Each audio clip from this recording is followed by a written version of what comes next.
Hi, everyone. This is Lara again. I'm here with Nadia Ismail. She is the Senior Manager of People and Growth at DoorDash. Hi, Hi, nice to Nadia. meet you all. Hey, Lada. So tell me about you. Let's get this started. I have my master's in industrial and organizational psych, which is just a fancy way of saying business psychology. So we study people instead of numbers. It's like an MBA.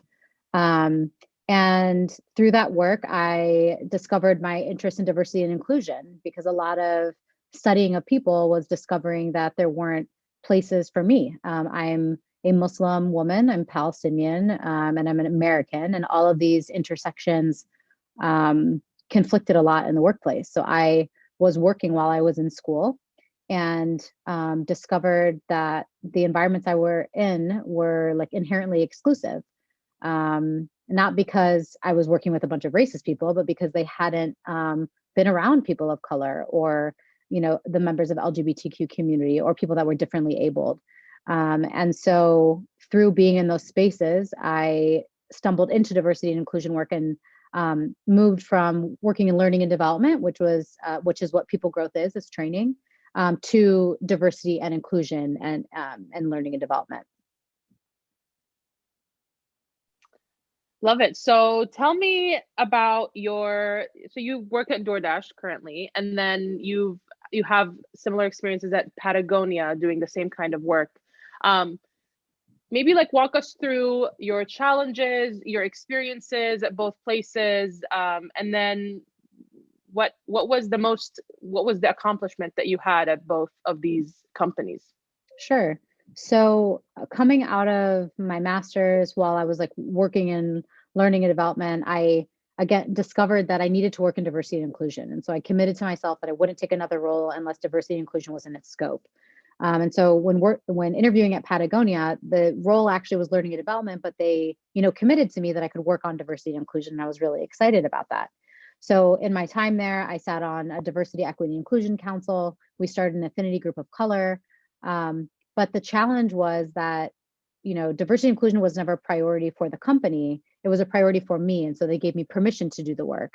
And so what I learned while being there is unless it is a priority of the business, your time, your money will not be put towards the work. And it became, emotionally taxing.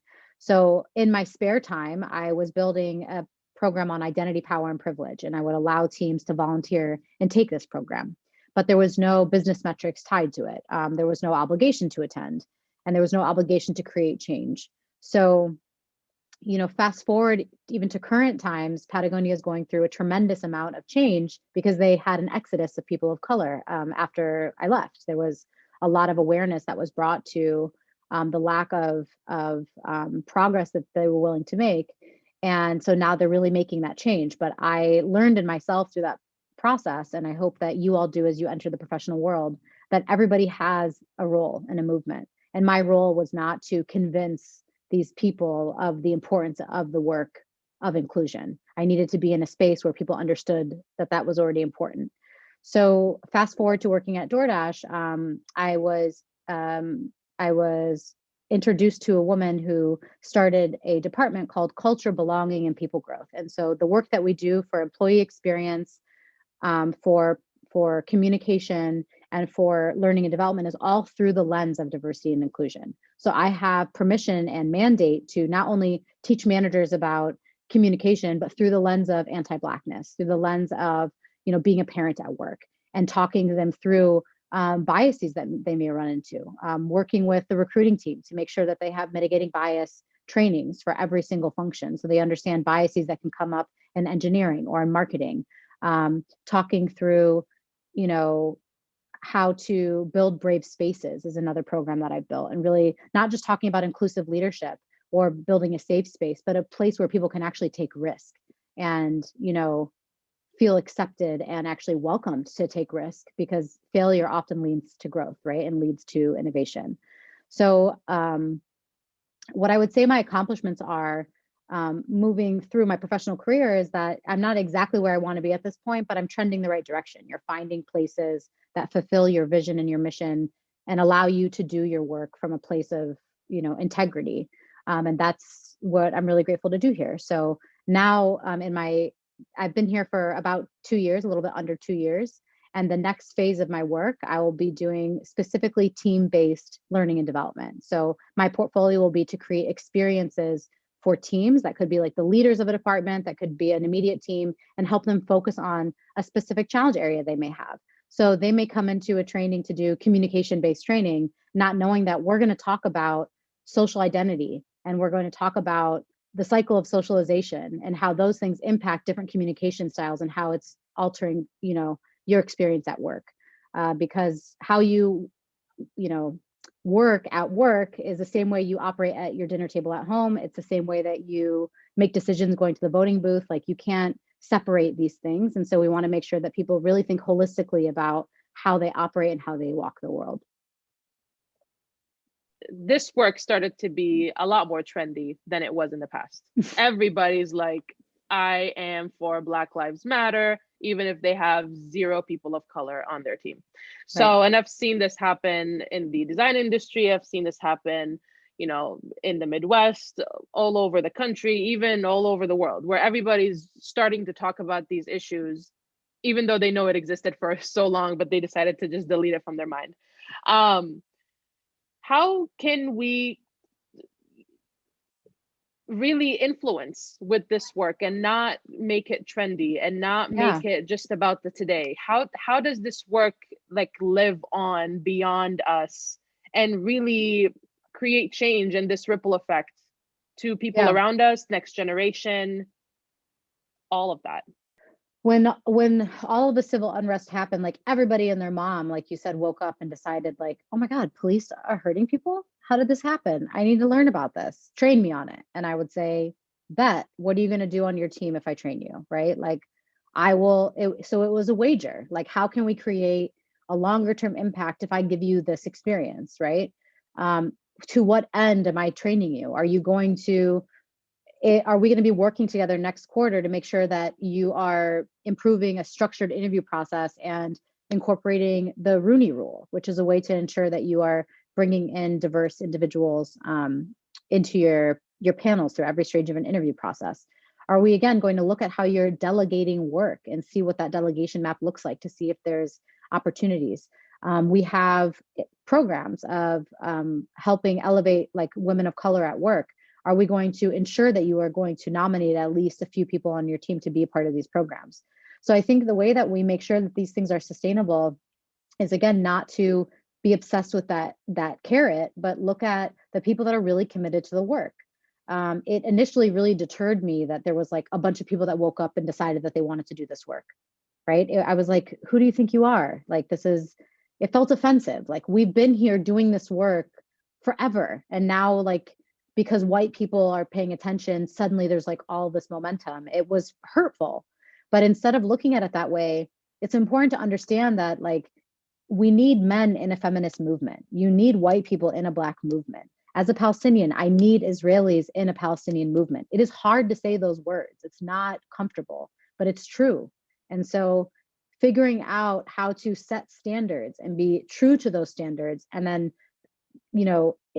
build coalitions and create, again, those long-lasting goals is how we make sure this work stands on. So on a really tactical level in the corporate world, I just made very visible goals that went all the way up to the vice president of that department and said, like, this is what you're committing to. This is what the company's going to see.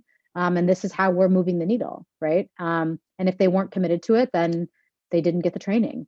And then there became a demand, an energy around the training. People wanted it. And so I said, great, what are you going to do? Right? Like, this is not lip service. This isn't like a fun experience to make you feel warm and fuzzy inside, because that's not what we need. So I think it's important as a professional, whether you are of a underrepresented talented group or not, to have those standards to say, I'm committed to doing work with you, but to what end, right? And I'm in the business of creating change. Are you? And if not, choose someone else, and being comfortable to say no.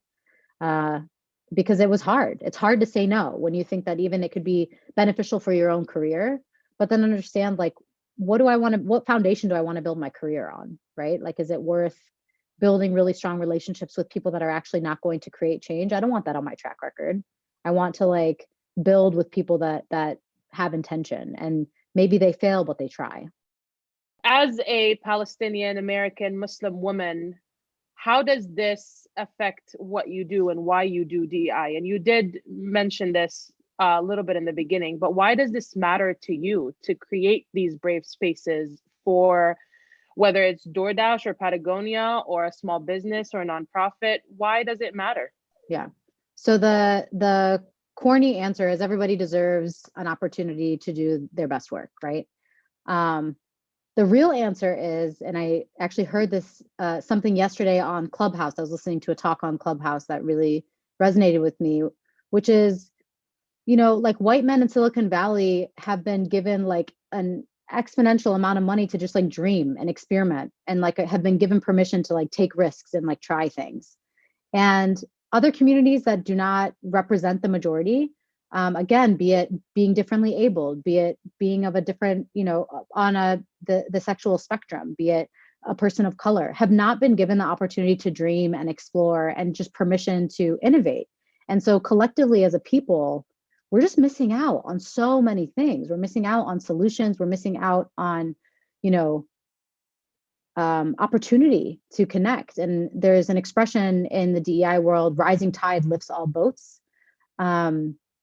So any inclusive action you create actually is inclusive for everybody, right? If you think about walking down the street, you have likely been texting and used those like curb cuts on the side of the street so that you don't fall. Those curb cuts were actually created for folks in wheelchairs. The American Disability Association fought for them and they put them there. And now, postal servicemen use them, and women with their strollers, and again, people that are texting and walking. Like, it benefits everybody. So I think of that kind of curb cut effect, where if people can understand the benefit of creating inclusive spaces, it's actually beneficial financially for companies if we have to convince that to them.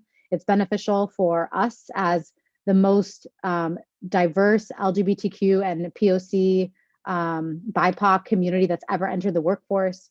It's beneficial for the future. It's beneficial for our children. So I think being a part of the future is probably one of the most important reasons for me. But as a Palestinian too, I think it's important to create now, especially if you think about COVID, we're homing from work and working from home. So I have permission now to bring my whole self to work. I have permission to talk about the intersectionality of when something does happen internationally that impacts my family. I can bring that into the workspace and say, this is impacting me now, and I'm going to ask that you educate yourself on it because your tax dollars go to this thing, when that was never permissible before.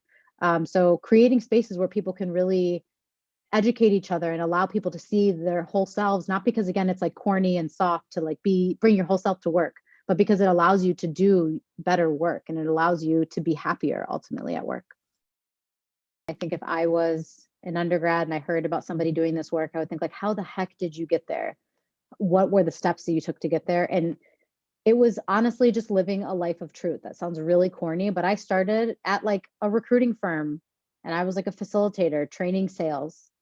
And I just decided that, I was going to continue to work to pursue what I felt was ethically right. Things find you that way as long as you kind of maintain that standard for yourself. But a kind of North Star I have for myself is my children are going to ask me what I did. And I want to be able to say with conviction that I chose to do, that I walked the life I was proud of. As like a God-fearing person, I want to say that I gave back to my community in the way that like our faith tells us to. I want to say that I lived a life with conviction. And so it doesn't have to be grand gestures. Surround yourself around people that you're proud of. And just continue to strive to do better. All you can do is be 1% better every day, right? You don't have to boil the ocean. We don't have to like liberate this country. It's going to take all of us collectively doing small things. So just like live an honest life. Forgive yourself for your shortcomings when they happen. But trust your intentions, I think is the last thing I'll say.